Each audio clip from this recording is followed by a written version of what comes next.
Hi, welcome to my channel, Math Made Easy with Laurel. I'm Laurel, and in this video we're going to talk about equations for business. There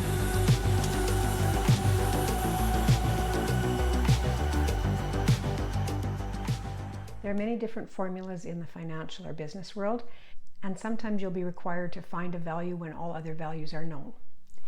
An example of that is this formula here, and we're asked to find this variable, PV, present value, if we know this value and this value and this value.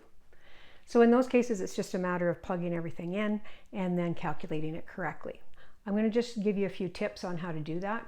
In this case, we're given the rate as a percentage. You can't work with a percentage in the formula. You have to change that to a decimal. So we're going to divide by 100. So our rate is 0.08. Then we plug in 10,000 for future value.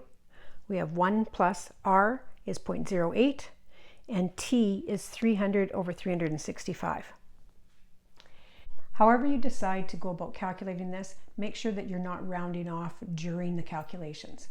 What I would do is I would let my calculator do all of the work, and I would ensure that my calculator is in algebraic operating system format, which I talked about when I talked about the business calculator. So if you're not sure, you can take a look at that video and understand how to get your calculator from doing things the order that you put them in to instead following the order of operations, which is what I want.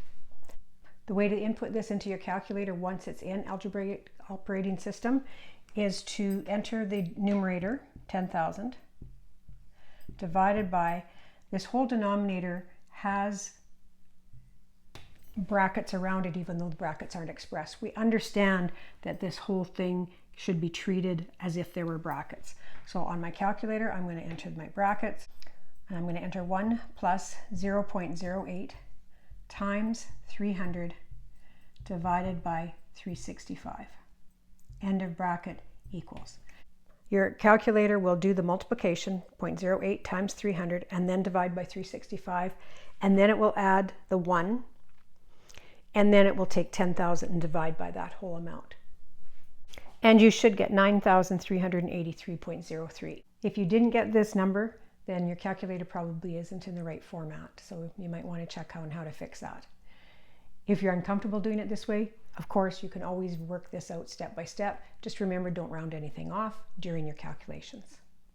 Sometimes you're going to encounter formulas where you won't have the thing that you're solving for isolated. So here it was already isolated. It was easy just to plug everything in here. But if I were finding a different variable in this formula, this numerator or R or T, then it's a little bit trickier. So I just want to talk about how you solve equations, and the best way to do that is with a number of examples. So when you're asked to solve an equation, you're going to have an unknown, and you're going to have it with other numbers and operations up. And in order to solve for that variable, you want to eliminate all of those other numbers and operations. And the way that you do that is you do the opposite operation. So if I have 15 that's added, in order to get rid of it, I'm going to subtract 15. But it's an equation, so whatever you do to one side of the equation, you have to do to the other side. So this will give me x plus 0, this just cancels out, will be equal to 20 minus 15. So x is equal to 5. You can plug that back in to see if it makes this statement true. In my next example, if I have t minus 3.1 equals 10, 3.1 is being subtracted. The inverse operation to that is addition. So I'm going to add 3.1 to this side, and therefore I have to add 3.1 to this side. So this will cancel, and I'll get 13.1. We can plug it back in. Does 13.1 minus 3.1 equal 10? Yes, it does. In our next example, we have 5a. That means 5 times a equals 26. So this is multiplication. The inverse operation of multiplication is division. So we're going to divide that side by 5. If we divide this side by 5, we also have to divide this side by 5. So it will cancel on the left-hand side, and we'll be left with a. And then 26 divided by 5 will be 5.2. In my next example, I have b divided by 12 equals 4. So I look to see what operation is happening. That means division. So the opposite of division is multiplication. So I'm going to multiply this side by 12, and if I multiply that side by 12, I have to do the same thing to the other side. 12 will cancel, and I will have b equals 48. In this next example, we have a combination of numbers that are with our variable, our letter c. So in order to isolate c, I first of all have to isolate the term 2c. So my first step is to add an 8 to both sides. So when I add an 8 to this side, it disappears. When I add an 8 to this side, I will get 48. Next, I can isolate c or solve for c by getting rid of the 2 that's being multiplied. Opposite of multiplication is division. So I divide this side by 2 and this side by 2, and I get 24. And always plug it back in to see that it makes that statement true. In this next equation, we have a fraction equal to a fraction, or a ratio equal to a ratio. And the easiest way to solve this is by cross multiplying. So we're going to take the product of that diagonal. 3 times 40 is 120. Will equal 16 times x. In order to solve for x, I'm going to divide both sides by 16, and I will get x equal to 7.5. In this next example, notice I have 5a on this side of the equation as well as 2a on this side. So when you have your variable in more than one term, you want to combine those together. And the best way to do that is to take the lowest coefficient term, so the number in front is lowest, and you're going to take that term and move it to the other side. And the reason we do that is we want to avoid negatives. So my first step is I'm going to subtract 2a from this side, and I'll subtract 2a from this side of the equation. So 5a minus 2a is 3a. 2a minus 2a, it's gone. Now I want to get rid of the 12 that's being added, so I'm going to subtract 12 from both sides. So I'm going to get 3a is equal to 18. And now I'm going to divide both sides by 3 to get my solution of a equals 6. Our next example contains fractions, and there's a couple of different methods that you can use to solve it. Because all of these fractions work to nice even decimals, let's just change them to decimals. So if I have 3m over 8, that's the same as 3/8 times m. So that's going to be equal to 0.375 m plus 1/4 is 0.25. 3/10 is 0.3.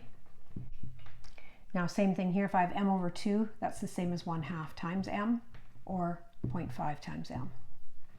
I have 0.375 m on this side. I have negative 0.5 m on this side. This is smaller because it's negative. So I'm going to move this term over to the left-hand side. And in order to do that, I'm going to add 0.5 m to both sides. So I will get 0.875 m plus 0.25 equals 0.3. Now I want to isolate this term, so I'm going to subtract 0.25 from both sides. So I will get 0.875 m equals 0.05. And now I'm going to divide both sides by 0.875.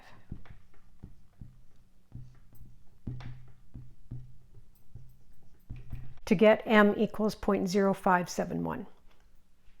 So hopefully you can see by these examples that the idea is to combine your unknown terms together on one side of the equation and isolate your unknown by performing the same operation to both sides of the equation.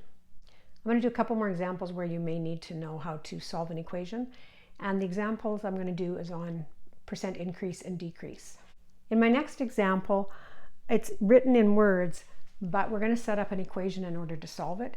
And we're going to need to know how to isolate our unknown in that equation. So let's take a look. An employee receives a pay increase of 10%.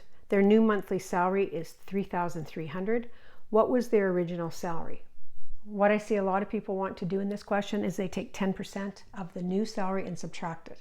However, that 10% is based on the original salary, not on this. So that's not going to work.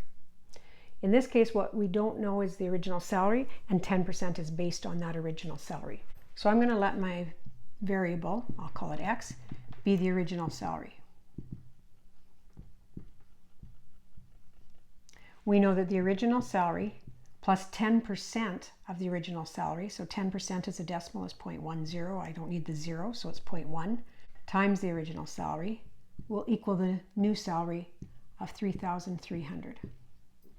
When I have x with no number there, we know that that number is a 1. So 1x plus 0.1x would be 1.1x. And then in order to solve for x, I'm going to divide both sides by 1.1.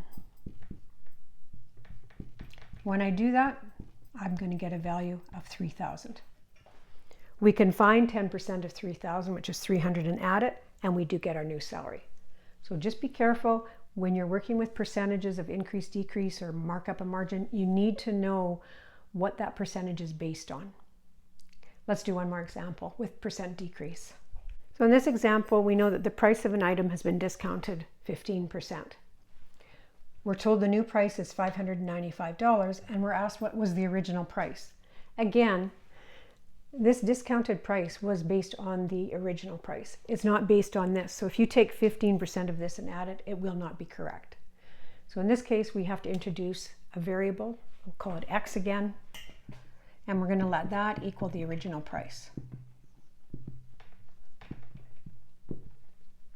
So we know that if we take that original price and we subtract the amount it was discounted, the amount it was discounted is 15% of x, so 0.15 times x, we will get the new price, or the sale price, of $595. Again, this is 1x minus 0.15x will equal 0.85x is equal to 595. Another way you can think about it is if the item has been discounted 15%, the sale price is therefore 85% of the original price. So the sale price is 85% of the original price. Let's solve for x by dividing both sides by 0.85.